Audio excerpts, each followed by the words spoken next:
Hello everyone, praise the Lord, Sabko Jai Yeshu. I hope everyone is fine. Today we will talk about the cleansing of the spirit. आज हम cleansing के बारे में बात करेंगे. This is also known as cleansing of the cup, which means हम अपनी spirit को, अपने heart को कैसे clean कर सकते हैं. It's all about the spirit and not body. So we're going to talk about how can we have a clean spirit and a clean heart. This is also known as the cleansing of the cup. Now what we think in our heart or spirit is more important. Create in me a clean heart and steadfast spirit in me. ऐसा David Psalm 51 verse 10 में कहता है God से कि मेरे अंदर एक नया हार्ट दीजिए आप. यानी डेविड जो है गॉड से कहता है give me a new heart and create a spirit in me, which means create a new spirit in me. यानी दाऊद गॉड से कहता है कि आप एक मुझे नया हृदय दीजिए, नया हार्ट दीजिए और साथ में दीजिए आप एक नया spirit, which means grant me your Holi spirit. And David here is talking about cleansing of the heart and spirit. यानी दाऊद जो है यहाँ पे गॉड से कह रहा है कि मुझे एक नया दिल दो, एक नया हृदय दो और साथ में आप दो मुझे एक नया आत्मा, which means bless me with the Holy Spirit and bless me with a clean heart. David says, Lord, create my heart clean, make my heart clean and put a new spirit in me. यानी दाऊद कहता है God से कि मुझ में एक नया हृदय दो और मुझे एक नया आत्मा दो और मुझे एक नया मनुष्य बना दो. It means whatever is bad in me, cleanse it. Which means Dawood जो है यहाँ पे गॉड से कहता है कि मेरे अंदर जो भी खराबी है, जो भी बुराई है, उसे आप क्लेंस करो, उसे आप क्लीन करें. He is saying that it means whatever is bad or unclean in my heart or in my spirit, take it away, O Lord. यानी डेविड जो है गॉड से कहता है कि जो भी मेरे अंदर अनक्लीन चीजें हैं, जो मेरे अंदर बुराइयां हैं, जो पाप हैं, उन्हें आप मुझसे छीन लीजिए, उन्हें आप ले लीजिए ताकि मेरा जो हृदय है, मेरा जो दिल है वो साफ हो जाए और मेरी आत्मा भी साफ हो जाए. David says, do not take away your Holy Spirit from me. Psalm 51 verse 11 में दाऊद गॉड से कहता है कि आपकी जो पवित्र आत्मा है वो मुझे क्लेंजिंग करती है, वो मुझे क्लीन करती है, मुझे अंदर से साफ करती है. तो कहता है गॉड से कि do not take away Holy Spirit from me, which means God से कहता है कि अपना पवित्र आत्मा मुझसे केवल कृपा करके ना ले. Which means David is requesting God not to take away his Holy Spirit from him. वो कहता है आपका पवित्र आत्मा हमेशा मेरे अंदर वास करता रहे ताकि मैं एक नया मनुष्य बनता रहूं और ताकि मेरा दिल और मेरी आत्मा साफ होती रहे. और गॉड से कहता है कि अपना पवित्र आत्मा मुझसे कभी मत छीनना. The Holy Spirit keeps me clean, David says. And David said, God, never get angry and take your Holy Spirit from me. Now this reminds me one of the incidents in the Bible in the book of Matthew chapter 15. यहाँ पे एक जगह Jesus जा रहे होते हैं तो कुछ Pharisees उनको मिलते हैं और वो जीसस से क्वेश्चन करते हैं. Some Pharisees, they met Jesus and they asked him a question. Why your disciples don't wash their hands before eating? यानी कुछ फरीसी लोग होते हैं जीसस से कहते हैं कि आपके जो चेले हैं वो खाने से पहले हाथ क्यों नहीं धोते. यानी उनका मतलब ये था कि वो गंदे हाथों से खाना खाते हैं तो उनके अंदर बहुत सारे कीटाणु जाते हैं, बहुत सारा बैक्टीरिया जाता है. And they are simply complaining to Jesus that why your disciples they don't wash their hands before eating. यानी फरीसी लोग जीसस से कहते हैं कि आपके चेले जो है गंदे हाथों से खाना खाते हैं और खाने से पहले वो बिल्कुल हाथ नहीं धोते हैं. Then Jesus replied in Matthew chapter 15 verse 11, it is not what goes inside the mouth that makes one unclean. यहाँ जीसस कहते हैं कि जो हमारे मुंह से जो अंदर जाता है वो हमें अनक्लीन नहीं करता. मतलब यहाँ पे जीसस बात कर रहे हैं खाने की यानी फूड की, यानी मुंह से हमारे अंदर फूड जाता है तो जीसस कहते हैं the food that goes inside our mouth and to our stomach it does not make us unclean. यहाँ जीसस कहते हैं जो हम खाना खाते हैं, कंज्यूम करते हैं, वो हमारे अंदर जाता है हमारे स्टमक तक और वो हमें अनक्लीन यानी नापाक नहीं करता. He meant the food that we eat never makes us unclean. Then further Jesus said in Matthew chapter 15 verse 11, what comes out of the mouth that makes us unclean. यानी Jesus कहते हैं जो हमारे मुंह से बाहर निकलता है वो हमें अनक्लीन करता है. यानी जो हमारे मुंह के अंदर जा रहा है खाना वो हमें नापाक नहीं करता, लेकिन हमारे जो मुंह से बातें निकलती है वो हमें नापाक करती हैं. ऐसे जीसस मैथ्यू चैप्टर 15 वर्स 11 में कहते हैं out of the mouth comes evil things. यानी हमारे मुंह से इवल चीज यानी बुराइयां निकलती हैं. They come straight from the heart. यानी जो हमारे मुंह से निकलता है वो हमारे दिल से निकलता है. यानी जो हमारे दिल में चल रहा होता है वही हमारे मुंह से बाहर आता है. And they come straight from the heart that is evil schemes, evil plans, hatred, jealousy, anger, rage, fits, conspiracy. which means यहाँ पे कहते हैं हमारे मुंह से जो बुराइयां निकलती हैं वो हमारे दिल से निकलती हैं. यानी हमारे दिल में जो बुराइयां चल रही होती हैं, जो एंगर होता है, जो गुस्सा होता है, जो नफरत होती है, जो दूसरे के लिए जो बुराई होती है हमारे मन के अंदर वो हमारे मुंह से बाहर आती है. फाइट्स और क्वारल्स और हमारे अंदर जो इवल प्लान्स हम बनाते हैं, चाहे किसी का मर्डर को लेके या अडल्ट्री को लेके या थेफ्ट को लेके, यानी किसी को चोरी करनी है, किसी का मर्डर करना है या अडल्ट्री करनी है, व्यभिचार, ऐसी जो चीजें होती है जो हमारे मन के अंदर चल रही होती है वही हमारे मुंह से बाहर आती हैं. These are all evil plans that we devise in our heart. These are all the sins that erupt in the heart. and comes out from the mouth. ये सारे पाप जो है हमारे अंदर, हमारे भीतर, हमारे दिल में चल रहे होते हैं और वही चीजें हमारे मुंह से बाहर आती हैं. And these are the things that defiles a man. ये चीजें इंसान को दूषित करती हैं, इंसान को नापाक करती हैं. हमारी जो होलीनेस होती है वो चीजें छीन लेती हैं जो हमारे मुंह से बाहर आती हैं. ऐसा मैथ्यू चैप्टर 15 वर्स 18, 19, 20 में लिखा है. We need to keep the heart clean and so the mouth will be clean. यानी हमारे जो दिल है वो साफ होना चाहिए ताकि हमारा माउथ यानी हमारे मुंह है वो भी साफ रहे, क्योंकि जो हमारे दिल में चल रहा होता है वही हमारे मुंह से बाहर आता है. Whatever a man thinks in the heart comes out from the mouth. यानी जो भी अपने दिल में सोच रहे होते हैं वही हमारे मुख से बाहर आता है. ऐसे मैथ्यू चैप्टर 15 वर्स 18 में भी लिखा है. We cannot speak curses and praises together from the same mouth. यानी बाइबल बताती है जेम्स की बुक चैप्टर 3 वर्स 9 में कि हम एक ही मुंह से कर्सेस और प्रेजेस नहीं कर सकते. यानी जिस मुंह से हम खुदा को प्रेज करते हैं, उसकी स्तुति, उसकी वंदना करते हैं, उसी मुंह से हम दूसरे की बुराई नहीं कर सकते, दूसरे को गाली नहीं दे सकते, दूसरे को अब्यूज नहीं कर सकते. Which means from the same mouth we are praising God and from the same mouth we are cursing people. The spring cannot give the sweet and sour water together. यानी जैसे एक झरना होता है वो मीठा और खारा पानी एक साथ नहीं दे सकता. ऐसे जेम्स चैप्टर 3:11 में लिखा है. सिमिलरली जैसे कि झरना एक मीठा और खारा पानी एक साथ नहीं देता, उसी तरह से एक ही मुंह से हम खुदा का नाम लेते हैं और उसी मुंह से हम दूसरे को गाली देते हैं, लड़ाई झगड़ा करते हैं. Which means one thing can happen at a time. या तो हम ईश्वर की प्रार्थना कर लें, ईश्वर से पूजा कर लें, या फिर हम एक दूसरे के साथ लड़ाई झगड़ा करें. दोनों चीजें एक साथ नहीं चल सकती. If we curse people and praise God, we are deceiving ourselves. यानी जब दूसरे लोगों से लड़ाई झगड़ा करते हैं, दूसरे को कर्स करते हैं, दूसरे के लिए बुरा बोलते हैं और हम साथ साथ प्रार्थना कर रहे हैं, तो हम किसको धोखा दे रहे हैं? हम गॉड को तो धोखा दे रहे हैं, हम खुद को भी धोखा दे रहे हैं. Whom are we deceiving? Are we deceiving God or are we deceiving ourselves? When throughout the day we are cursing people and after that we simply sit and pray, whom are we deceiving? Are we deceiving God or are we deceiving ourselves? Jesus said we need to keep the cup clean, not just from outside but also from inside. यानी आज Jesus example देते हैं cup का. जैसे हम एक cup को धोते हैं, प्याले को धोते हैं, तो हम बाहर से उसको खूब चमकाते हैं, लेकिन कई बार वो अंदर से गंदा रह जाता है. ऐसा जीसस ने मैथ्यू चैप्टर 23 वर्स 26 में कहा है. जैसे हम एक बार प्याला धोते हैं, कई बार उसमें चाय लगी रह जाती है, बाहर से तो हम उसको चमका देते हैं, लेकिन अंदर से वो गंदा रह जाता है, उसमें गंद लगा होता है, उसमें डर्ट लगी होती है. It is not cleansed properly. We clean the cup nicely from outside, it shines, but we forget to clean it from inside with the same spirit. Which means हम बाहर से तो कप को बहुत अच्छे से धोते हैं, लेकिन अंदर कई बार उसके जो भी हमने पिया होता है लिक्विड, वो अंदर उसमें लगा रह जाता है, चाहे वो चाय है, कॉफी है, whatever it is. So Jesus says we need to keep the cup clean from inside also, as it is clean from outside. जितना हम उसको कप को बाहर से चमकाते हैं, उतना ही उसको अंदर से भी चमकाना है. Here Jesus is talking about our heart. What Jesus meant, we take bath, we clean ourselves, we go to parlor, but inside our heart we keep grudges, hatred, differences. Which means Jesus कहते हैं कि हम बाहर से तो अपने आप को बहुत साफ करते हैं, रोजाना नहाते हैं, हम पार्लर जाते हैं, अपने बॉडीज को चमकाते हैं, लेकिन अंदर से हमारे दिल जो है वो बुराइयों से भरा हुआ है. Our heart is full of sin. It is full of grudges. It is full of hatred. It is full of differences. Which means अंदर से हमारे दिल में जो है hatred है, नफरत है, घमंड है, प्राइड है, दूसरे के ईर्ष्या है. हम दूसरे के लिए इविल प्लान्स बनाते हैं, इविल स्कीम्स बनाते हैं, दूसरे के बारे में बुरा सोचते हैं, जबकि बाहर से हम अपने आप को चमकाते हैं. But inside the heart we are unclean, we are unholy. Which means बाहर से तो हम बहुत अच्छे सुंदर लगते हैं, होली लगते हैं, लेकिन अंदर से हम अभी भी मैले हैं. विच मीन्स हमारा हार्ट, हमारे दिल में अभी भी बुराई है. Jesus said, if you believe, I will give you a new heart and new spirit.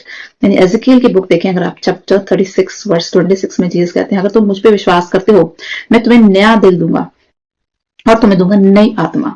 If you believe in Christ, He will give you a new heart and a new spirit. I will give you a heart of flesh instead of heart of stone. यानी Jesus कहते हैं कि हमारा दिल जो है वो पत्थर का बन चुका है, हम इतने ज्यादा बुरे बन चुके हैं कि हम पत्थर के हो गए, हमारा दिल पत्थर का है. तो जीसस कहते हैं तुम्हारे पत्थर के दिल के बदले मैं तुम्हें एक मांस का हृदय दूंगा. I'm going to give you a heart of flesh instead of heart of stone. ऐसा ये हेजकेल चैप्टर 36 वर्स 26 में जीसस कहते हैं. When we stay away from God, we lose feelings and emotions. यानी हम जितना खुदा से दूर रहते हैं, प्रार्थना से दूर रहते हैं, कम बाइबल पढ़ते हैं, कम प्रेयर करते हैं, तो हमारा दिल जो वो पत्थर का बन जाता है. हमारे अंदर से सारे इमोशन, फीलिंग्स सब चले जाते हैं. We lose all emotions and feelings when we stay away from God in prayer. Heart becomes like stone. हमारे जो दिल है वो पत्थर का बन जाता है. But Jesus says, I will give you a new heart. That is a heart of flesh. यानी जीसस कहते हैं मैं तुम्हें नया हृदय दूंगा, वो मैं मांस का हृदय है. And I will give you a new spirit. और कहते हैं मैं तुम्हें नया आत्मा दूंगा. Which means मैं तुम्हें बिल्कुल रिफ्रेश कर दूंगा और तुम्हें अंदर से क्लेंस कर दूंगा. यानी जीसस कहते हैं I'm going to cleanse you from inside I'm going to make you a new person. Because the Bible says anyone who is in Christ is a new creation. यानी जो इंसान मसीह में है, जो मसीह पे यकीन करता है, वो नई सृष्टि बन चुका है. If you believe in Christ, you are a new being. You have a new heart, you have a new spirit. And the old things have passed away. वो पुरानी बातें बीत चुकी हैं. Our spirit need to be clean. We cannot do it ourselves. We need the help of God. यानी अगर हमें अपने आत्मा को साफ करना है, तो ये हम खुद नहीं कर सकते. हमारी बस की नहीं है. इसके लिए हमें गॉड की हेल्प लेनी पड़ती है. The more we get close to God, we become like divine. which means हम जितना खुदा के नजदीक जाते हैं, करीब जाते हैं, उतना हम गॉड के जैसा डिवाइन बन जाते हैं, होली बन जाते हैं. We get a new heart and new spirit like God. यानी जितना हम क्लोजनेस में जाते हैं गॉड के, जितना हम प्रेयर में जाते हैं, जितना हम स्पिरिचुअलिटी में जाते हैं, we get a nature like God. We get a divine like nature. We get a new heart and new spirit, and we become like God himself. We become divine. We cannot stay away from sin. We are born with sin. We are humans. God knows it. God जानते हैं कि हम पाप से दूर नहीं रह सकते. After all, we are human beings. We are imperfect. लेकिन हम सब इंसान हैं और हम सब कभी ना कभी पाप करते हैं और रोजाना हम पाप करते हैं. ऐसा कोई दिन नहीं जाता जब हम कभी पाप ना करें. Every day we sin. चाहे छोटा बड़ा कोई भी पाप हम करते हैं, लेकिन रोज पाप करते हैं. And God knows it that we cannot stay away from sin. यानी God जानते हैं कि हम कमजोर हैं, हम मनुष्य हैं और हम पाप से दूर नहीं रह सकते. हम कभी ना कभी कोई ना कोई गलती कर जाते हैं और ईश्वर भली बातें जानता है. And how can we be saved if we are sinning every day? यानी जब हम रोज पाप करते हैं तो हम कैसे बचाए जाएंगे? हम कैसे स्वर्ग में जाएंगे? अगर हम इतना ज्यादा पाप करते हैं, रोजाना पाप करते हैं, then how can we be saved? Because we are under grace of God. हम बचाए जाते हैं ईश्वर के अनुग्रह के द्वारा, उसकी दया, उसकी मर्सी के द्वारा. We are saved by the grace of God. It is not by works. Ephesians chapter 2 verse 8-9 कहती है कि हम ईश्वर के अनुग्रह के द्वारा बचाए गए हैं, हमारे कर्मों के द्वारा नहीं. अगर हमारे कर्मों के द्वारा हमारा इंसाफ होगा तो हम सब हेल के हकदार हैं. अगर हमारा जजमेंट हमारे कर्मों के द्वारा हो तो हम सब नरक में जाने के हकदार बनते हैं. We all deserve hell because we are sinners, but we can be saved only by the grace of God. यानी हम बचाए गए हैं ईश्वर के अनुग्रह के द्वारा, क्योंकि हमारा ईश्वर एक दयालु ईश्वर है. वो एक अनुग्रह से भरा ईश्वर है, वो प्रेम से, वो दया से भरा हुआ ईश्वर है. That does not mean that we can sin since we are saved by grace. यानी अगर हम ईश्वर के अनुग्रह के नीचे आ गए हैं, अगर हम ईश्वर हम पे दया करता है, हम पे मर्सी करता है और हमारे पापों को क्षमा करता है, तो इसका मतलब ये नहीं कि हम रोजाना पाप करें. If we are saved by the grace of God, that doesn't mean that we have a license to sin. यानी ऐसे Romans chapter 6 verse 15 में लिखा है, अगर ईश्वर ने हम पे अनुग्रह किया है, अगर उसने हमारे पापों को क्षमा किया, इसका मतलब ये नहीं है कि हमें एक लाइसेंस मिल गया कि हम रोजाना पाप करें, क्योंकि ईश्वर तो हमें माफ कर ही देता है. We cannot take it for granted. Since our sins were forgiven 2000 years back on the cross, so we are under the grace, and that doesn't mean that we can sin again and again. यानी 2000 साल पहले ईश्वर ने हमारे पाप माफ कर दिए थे क्रूस पर से, पर इसका मतलब ये नहीं है कि हमें रोजाना पाप करना चाहिए, क्योंकि ईश्वर बहुत दयालु है, वो तो हमें माफ कर ही देगा. We cannot take these things for granted. We need to control over our sins. That means we need to improve our nature. यानी हमें अपने आप को सुधारने की जरूरत है. And here comes the need for a clean heart and a clean spirit. हमें गॉड से प्रेयर करना चाहिए कि हमारा जो दिल है, हमारा जो हृदय है, वो साफ हो जाए, वो निर्मल हो जाए, वो स्वच्छ हो जाए, जैसे कि जीसस का दिल है. Jesus is called the divine mercy and he is called the sacred heart. यानी जीसस का जो दिल है, it's a sacred heart. It's a heart which is full of mercy, love and holiness. हमारा जो दिल है वो जीसस के जैसा होना चाहिए, प्रेम से भरा हुआ, मर्सी से भरा हुआ, दया से भरा हुआ, फॉरगिवनेस से भरा हुआ. And the Bible says that when we get close to God, He changes us from glory to glory. यानी 2 Corinthians chapter 3 verse 18 कहती है, जितना हम ईश्वर के नजदीक आते हैं तो हमें महिमा दर महिमा ईश्वर बदलते हैं अपने स्वरूप में. यानी गॉड हमें अपने जैसा बना देते हैं जितना हम गॉड के क्लोज जाते हैं. The more we get close to God, He changes our nature. He changes us from glory to glory, and we become divine like Christ. यानी हम गॉड के जितना नजदीक जाते हैं, जितना हम प्रेयर करते हैं, जितना बाइबल पढ़ते हैं, ईश्वर हमें अपने जैसा बना देते हैं. God makes us clean like He Himself is. When we live in the presence of Christ, we become like Christ. यानी जितना जीसस के प्रेजेंस में रहते हैं, उनके नजदीक रहते हैं, उतना हम क्राइस्ट की तरह बन जाते हैं. God says, I will remember their sins no more. ये जीसस कहते हैं हिब्रूज चैप्टर 8 वर्स 12 में कि मैं तुम्हारे सारे पाप भूल जाऊंगा, मैं तुम्हारे पाप याद भी नहीं रखूंगा, मैं तुम्हारे पापों का हिसाब भी नहीं रखूंगा. लेकिन हमें जीसस के पास जाना है. Jesus says, if you believe me, if you have faith in me, I'm going to forget all your sins and I'm going to forgive all your sins. यानी जीसस कहते हैं यदि तुम सच्चे दिल से मेरे पास आओगे तो मैं तुम्हारे पापों को क्षमा ही करूंगा, साथ में मैं उनको भूल भी जाऊंगा. बीच में वो कहते हैं मैं तुम्हें माफ तो करूंगा, साथ में मैं तुम्हारे पापों को कोई हिसाब नहीं रखूंगा. I will forgive and forget all your sins. ऐसा Hebrews chapter 8 verse 12 में कहा है. Jesus says that I will remember their sinful acts no more. यानी उनके जितने बुरे काम हैं, जो जितनी बुराइयां हैं, जितने उन्होंने पाप किए हैं लोगों ने, वो सब मैं भूल जाऊंगा. I will not keep a record of the evil, Jesus says. When you repent from your heart and turn away from your sins, I will hear from the heaven and forgive you. यानी Jesus कहते हैं जब तुम सच्चे दिल से माफी मांगोगे, अपने पापों को स्वीकार करोगे और अपने पापों को करना छोड़ दोगे, तो मैं स्वर्ग से तुम्हारी प्रार्थना सुनूंगा और तुम्हें माफी दूंगा. Which means Jesus says, if you repent with a pure heart, with a clean heart, and if you ask for forgiveness, I will hear from heaven and I will forgive your sins and I will heal the land. Then Jesus कहते हैं मैं तुम्हारे सारे पापों को क्षमा कर दूंगा, तुम्हारे सारे पापों को भी धो दूंगा, तुम्हारी सारी बीमारियों को भी धो दूंगा. ऐसा 2 Corinthians chapter 7 verse 14 में जीसस ने प्रॉमिस किया है that if you repent with a clean heart and if you ask for forgiveness, I will listen from heaven and I will forgive your sins.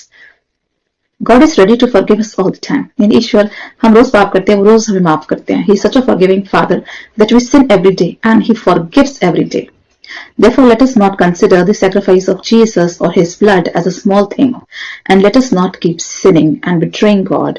Which means अगर हम बार-बार sin करते हैं, ये जानते हुए भी कि जीसस एक अनुग्रह वाला पिता है, दयालु पिता है, मर्सीफुल पिता है, ये जानकर भी अगर हम बार-बार गलतियां करते हैं, बार-बार पाप करते हैं, तो हम ईश्वर के बलिदान की हम निरादर करते हैं. ईश्वर ने जो बलिदान दिया था, जीसस ने जो बलिदान दिया था, जो ईश्वर ने क्रॉस पर से अपना खून बहाया, जीसस ने जो अपना लहू बहाया, तो उसका हम बेइज्जती करते हैं, उसका हम निरादर करते हैं यदि हम रोजाना पाप करते हैं. If we keep on sinning, we simply desecrate and we simply insult the blood of Jesus, and we insult His sacrifice for us. So that's what the Bible says, never take the sacrifice of Jesus and never take His blood for granted. यानी Bible बताती है जितना हम पाप करते हैं, हम यीशु मसीह के लहू की बेइज्जती करते हैं, उनकी इंसल्ट करते हैं और उनके सैक्रिफाइस की इंसल्ट करते हैं जो उन्होंने हमारे लिए बलिदान किया. और हम बार बार पाप करते हैं तो हम बार बार ये गलती को दोहराते हैं. Which means we are not supposed to sin because we are under His blood, because we are saved by His blood.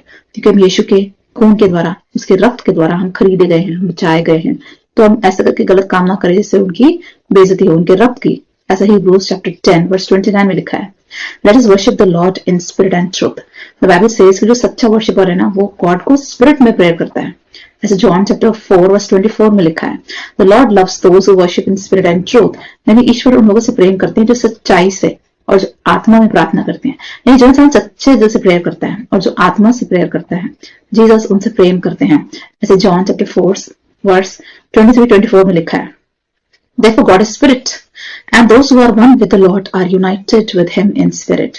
यानी गॉड जो है वो स्पिरिट है, वो पवित्र आत्मा है, और जो ईश्वर के साथ यूनाइटेड रहता है वो आत्मा में ईश्वर के साथ एक हो जाता है.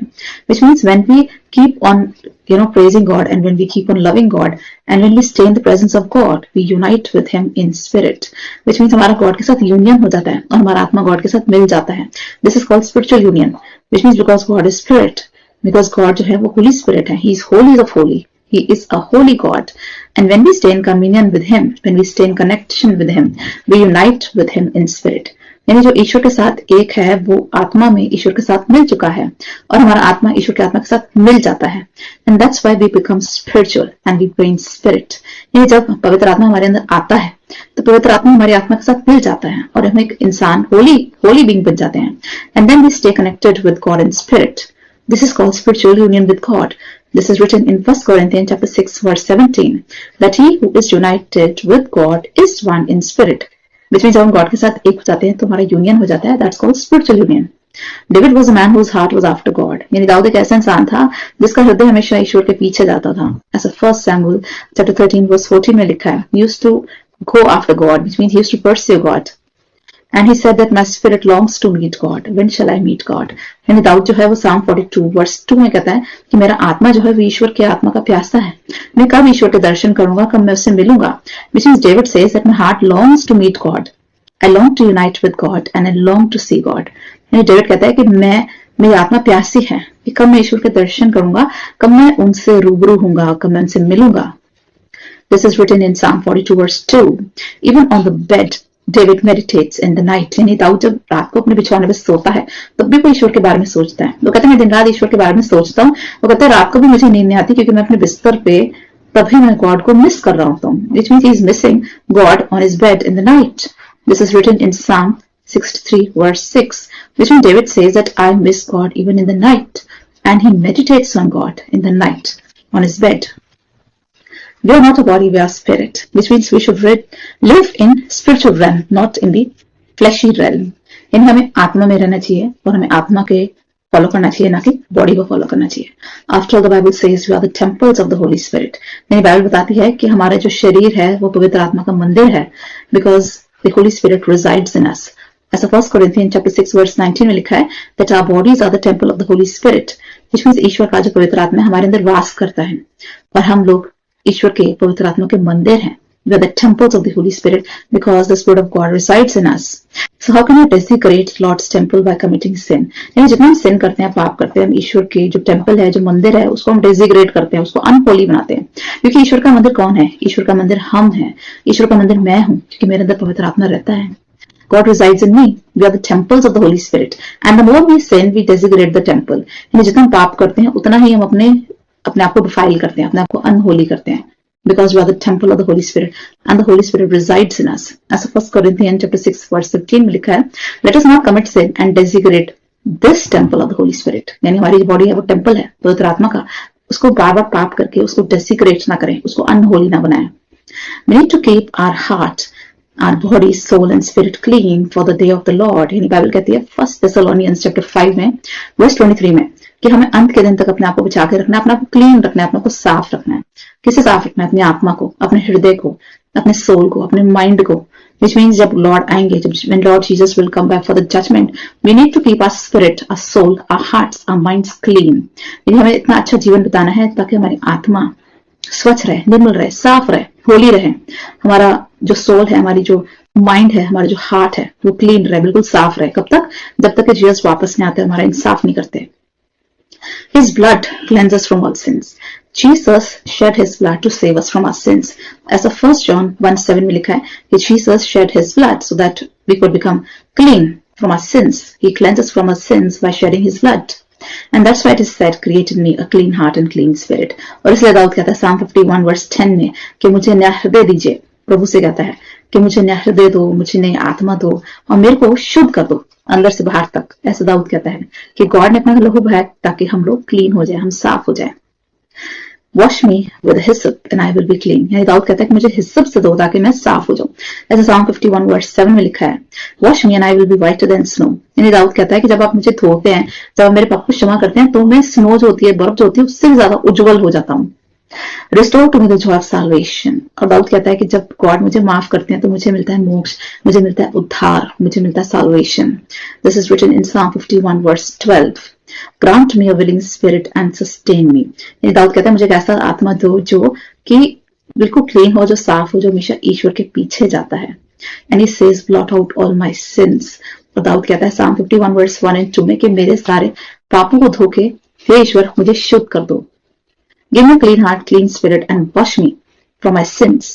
And give me a willing spirit. और मुझे एक ऐसा आत्मा दो जो ईश्वर के पीछे जाए, जो हमेशा ईश्वर को फॉलो करे, ईश्वर को परस्यू करे. यहाँ एक और एग्जाम्पल दिया है बाइबल में क्लेंजिंग ऑफ द कप में, जब जीसस क्राइस्ट ने लास्ट सपर वाले टाइम पर कप लिया था और अपने शागिर्दों को दिया था. During the last supper Jesus took the cup and gave his disciples and he said, take this cup, this is the blood of the new covenant which will be shed for you. यानी Jesus ने जब last सपर किया था अपने शागिर्दों के साथ, आखिरी भोज करा तो उन्होंने कप दिया था डिसाइपल्स को और कहा कि इसे पियो, ये मेरा रक्त है जो तुम्हारे लिए बहाया जाएगा तुम्हारे पापों की क्षमा के लिए. Which means Jesus shed his blood for the forgiveness of our sins and the cup became a cup of salvation. यीशु मसीह ने जो प्याला पिया था हमारे लिए दुखों भरा, जब गार्डन ऑफ गेथसेमनी में कहते हैं कि प्याला मुझसे छिन जाए, यानी ईश्वर ने जो प्याला पिया, यीशु ने जो प्याला पिया हमारे लिए दुखों का, वो हमारे लिए बन गया cup of solvation.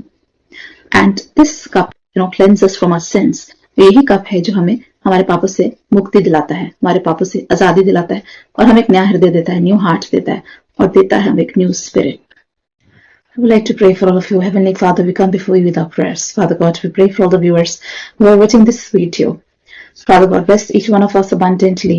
Father God, we thank you so much for this message that you shared with us today, that how much we need to clean the cup from inside. We seek that you're going to help us in cleansing of our cup. Bless us with a new heart, with a new spirit, with a new mind, so that our minds, our heart are free from all kinds of evil. Father God, bless us so that we may love each other unconditionally. May your love flow from us and may it reach towards all people. We pray for all those who are seeking healing. Bless each one of us with supernatural healing. Bless every area in their life. Father God, we pray for all the children who are appearing for exams. Help them to study well. We pray for all those people who are unemployed and seeking jobs. Bless them with good jobs. Father God, we pray for all those who are seeking opportunities. Bless all the viewers in every area of their life. Bless them financially. Father God, bless the work of their hands. Bless all their endeavors. We pray for all the senior citizens, for all the grandparents. Bless them with good health and long life. Father God, we seek your Holy Spirit. Bless each one of us with the gift of Holy Spirit. We give all glory and honor to your name. Bless this prayer through Jesus Christ the Lord. Amen. I hope this message will be a big blessing for all of you. So always pray to God that He may bless you with a clean heart, with a clean spirit.